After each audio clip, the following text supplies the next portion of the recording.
Salve galera, seja bem-vindo para mais um vídeo aqui do canal Thamás Gameplay. Eu sou o ThamasMorelli e a Blizzard me trouxe aqui para Califórnia, galera, para entrevistar um dos game designers de Diablo 4 que preparou agora a nova DLC Lord of Hatred. And yet there is so much more I can take.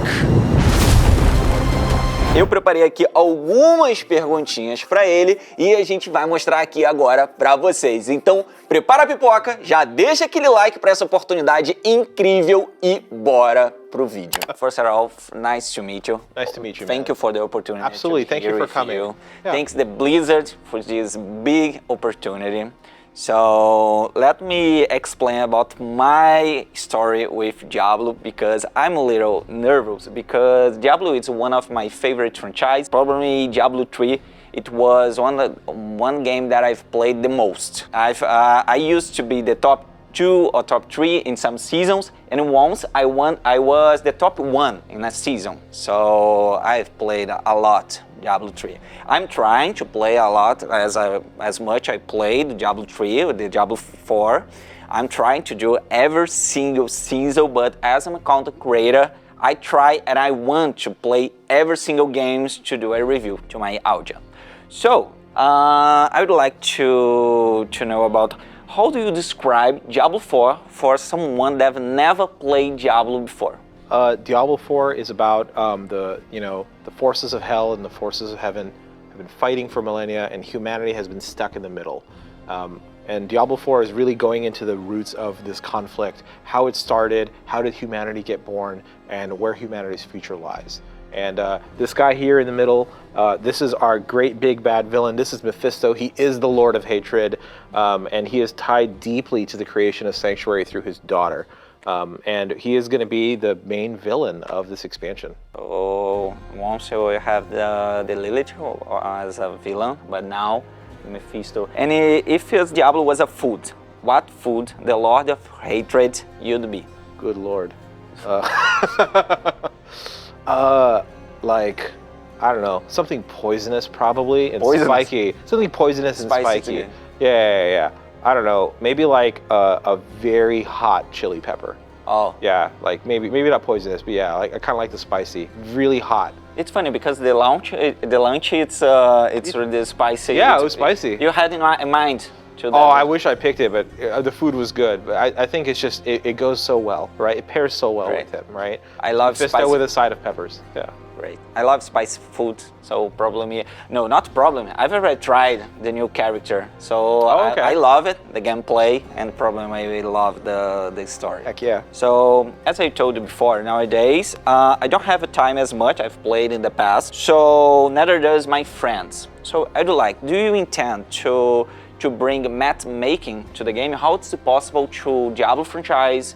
And have you ever thought about it? We don't have matchmaking in that sort of kind of automated system, but we do have a party finder that we added alongside Vessel of Hatred. And that's something that we're happy to keep adding to. If there's more tags or modes that people want to get supported, it's something that we're always listening on. When it comes to the multiplayer, we really feel like the best version of this is when players treat it as something they opt in. So you don't feel like you have to have this specific person in your group, and it creates a lot of tension. But say like, hey, it's always good to have friends. It's always good to have friends. It's always good to play together. But it's okay. If you don't have 3 people to play with, you can still have fun. You can still make progress. You can still have a great time. Yeah, I used to play alone nowadays because my friends not schedule down met. But I'm playing the season on my way. It's okay. But sometimes when I can play with my friends, it's really better. And some friends I make after I was playing Diablo 3, and I discover Discord and start to play, and we play a lot, many seasons together. It's better. I like to play alone, but it's really better to play on a multiplayer. I think it's always played best with friends, but I totally respect people want to be the lone wolf and just do everything alone. Yeah. All right, we want to support both because they're both okay. Oh, great. But are you planning to bring more PvP modes and trades to the game?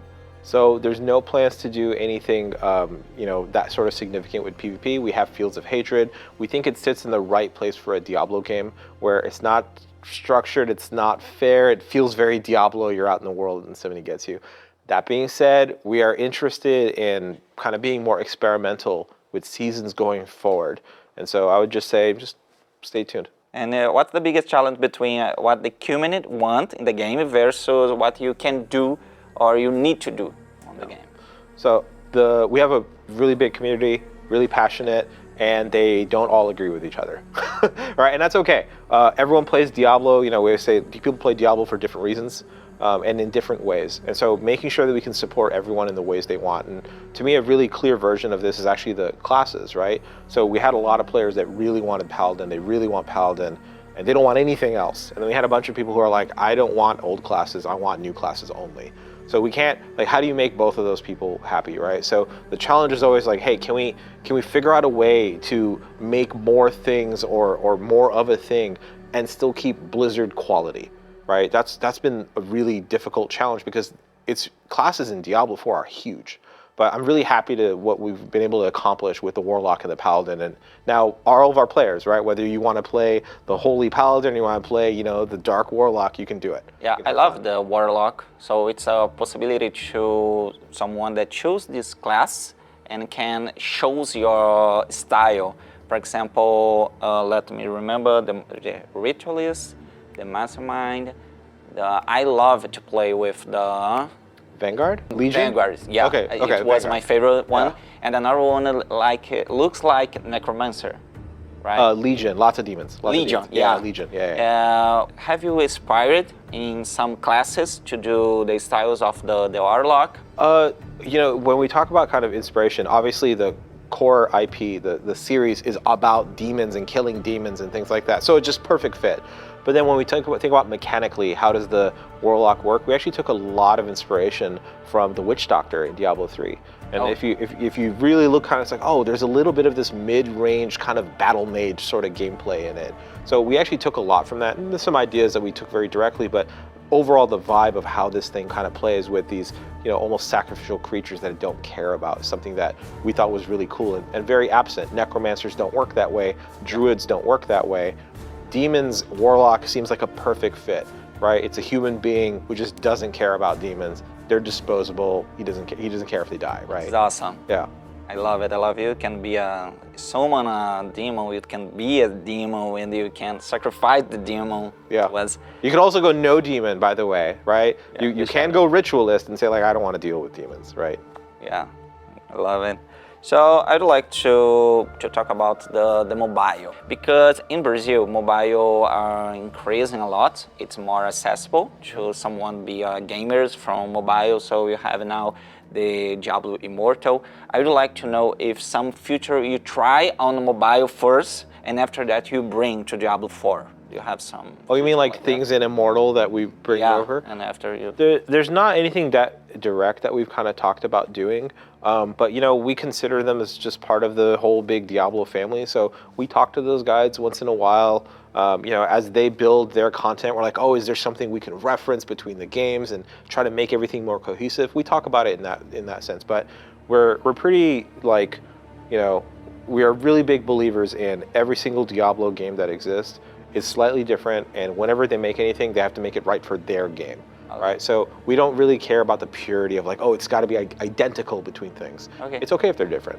Yeah, they're different games. Yeah, great.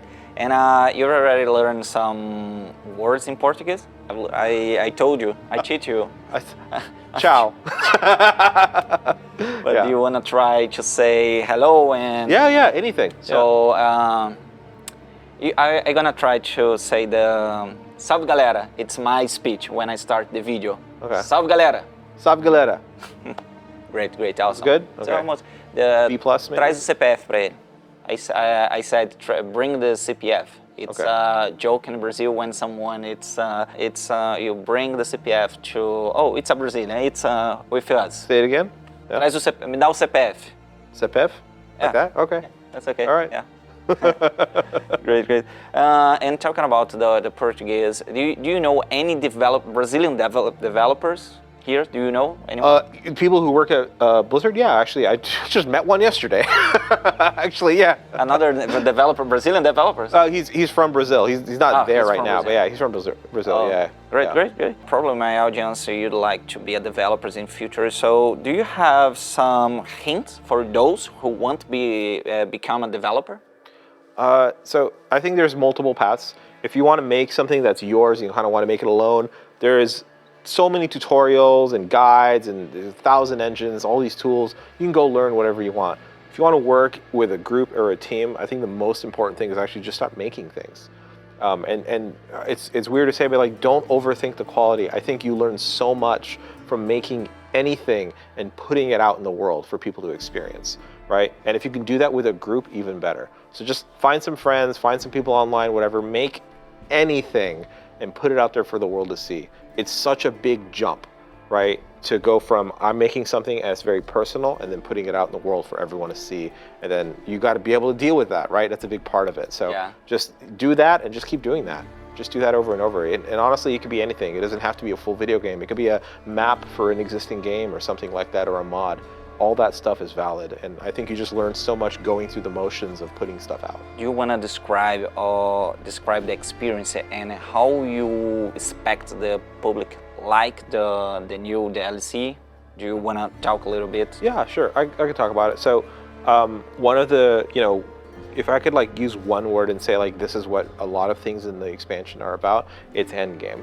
And I mean this not just from mechanically like the end game and power and leveling up and things like that, but also just narratively. It's his end game, right? He's got everything he needs. He wants to go and do what he's going to do to Sanctuary. You're going to learn his plans as you play through. Exactly what is it he's trying to do, right? And he has a point to prove about all of this stuff. So it's his end game. It's also for the player, it's your last chance to stop the bad thing from happening.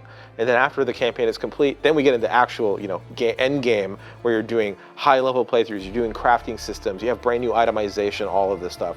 And the one thing tying it all together is that idea of this is the end game. Okay. Not new expansion soon, no new DLCs. Lord of Hatred coming up. After that, nothing else to say. Great. But I'm really excited. I played the character, the Warlock. I love it and really excited to know the story, to defeat Mephisto. It could be awesome. And I hope that everyone likes the game. E se você quiser deixar alguma dúvida também, deixe aí nos comentários, que aí eu posso trazer para a equipe para poder perguntar para vocês também em outro vídeo. So that was awesome. Thanks for the opportunity. I appreciate Thank you, it. Thamás. Thanks for the talk. Sorry if I told something wrong. Oh, you're fine. Yeah, don't worry about it. It was awesome. Probably was the biggest interview that I've done in my life. So, and one of franchise that I love. So that's it. Can I say tchau? Ciao. Tchau. Valeu, galera. Já deixa aquele like e até o próximo vídeo.